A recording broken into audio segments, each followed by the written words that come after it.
म्हणून सगळ्या पोरांचे नाव फसवले आहेत। मग हा खोटं बोलेल का? यांना मारलाय बी पोलीसवाल्यांना, माझ्या पोरालाही बी बहुत मारला पोलीसवाल्यांना, त्या पोरालाही मारला, ह्याही पोराला मारला का जाणून नाव घेऊ मारला का तुम्ही घ्या म्हणून नाव? म्हणजे पोलीसवाले झाले म्हणून काही करतील का? नाही, घरी नाही आले। मुलांना, माझ्या मुलांना फोन आला, तिकडच्या वाल्यांना, टप्प्यावाल्यांकडून माझ्या पोराला फोन आला का आम्ही समृद्धी करतो का, म्हणजे भांडण भुंडण नाही करून आम्ही माफी मागतो। तर माझ्या मुलानं काय म्हटलं, मी एकटा काही येत नाही, जेवढे बी मुलं आहेत तेवढे तुम्ही चौकामध्ये या। पण माझा मुलगा काही गेला नाही, माझा मुलगा होता चौकामध्ये, पुन्हा हा आला। याचा काय प्रकरण झालं काय नाही, तर यानं मारलं नाही, झोडलं नाही, हा बसलाच होता गाडीवर।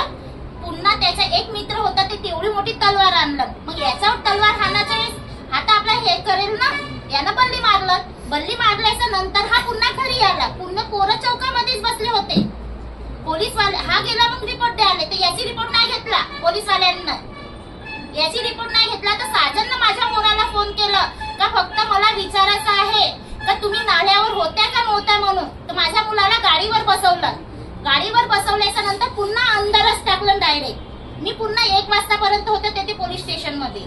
माझ्याजवळ आला तो साजन दारू पिऊन, न काय म्हणते, तुमचा मुलगा आता बहुत लंब्या केस मध्ये जाईल म्हणते, वाचणारच नाही म्हणते।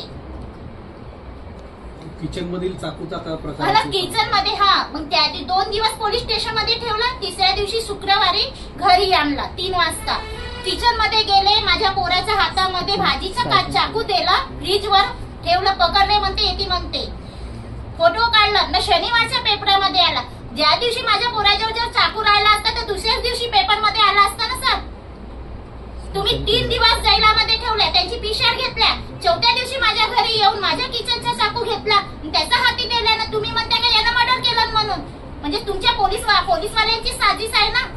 मग तिकडूनच पैसे घेतला ना ह्या लोकांना, म्हणून चांगल्या पोरांना फसवला ना। साजन पोलीसवाला आहे, नाव पूर्ण नाव मला त्याचं पूर्ण नाव नाही माहित सर। पैसे मागितलं ना आम्हाला कोर्टामध्ये, 3 जण आले, 10,000 द्या, आम्ही तुमच्या पोरांची कंप्लेंट बेल म्हणजे कमी करू बा म्हणून। आताच्या आता पैसे द्या आम्हाला 10,000 म्हणून, आम्ही कुठून देऊन 10,000? म्हणजे हे पोलीसवाले काय नुसत्या पैशावरच लोटले आहेत का? म्हणजे चांगल्या पोरांना पैसे मागतात ना, तिकडून पैसे भेटले म्हणून त्यांना, आरोपीवाल्यांना त्यांना तर खुलेआम ठेवलं आहे ना। आता आम्ही जोरदारच आंदोलन करणार आहोत, पूर्ण रस्ता रोको, पुरे लेडीज सगळ्यांच्या ड्युट्या खावायच्या आहेत आता पोलिसांनी। म्हणजे पोलीसवाल्यांचाही बी हात आहे ना सर येते, काही आता हे नाही आहे। म्हणजे इन्क्वायरीच्या नावावरती सर कोणाला घेऊन चालले आणि त्याला फीड करून। मी बोलत आहे, माझ्या मुलाला कोर्टात आणला तेव्हा मी भेटावला गेली, 307ची कलम कमी करण्यासाठी 10,000 रुपयाची पोलीसवाल्यांनी मागणी केली। त्याच्यामध्ये पोलीसवाले राठोड आणि वाघमारे हे होते।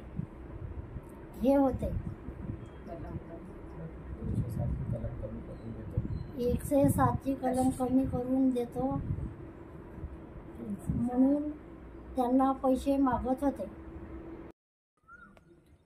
बनवा व्हिडिओ, पाठवा व्हिडिओ, आम्ही तुमच्या न्याय हक्कासाठी लढा देऊ। ताज्या बातम्या व घडामोडींसाठी पाहत राहा फक्त महाराष्ट्र लाईव्ह न्यूज। आजच आमच्या चॅनलला सबस्क्राईब करा, शेअर करा, कमेंट करा आणि हो, बेल आयकॉन दाबायला विसरू नका। जय महाराष्ट्र।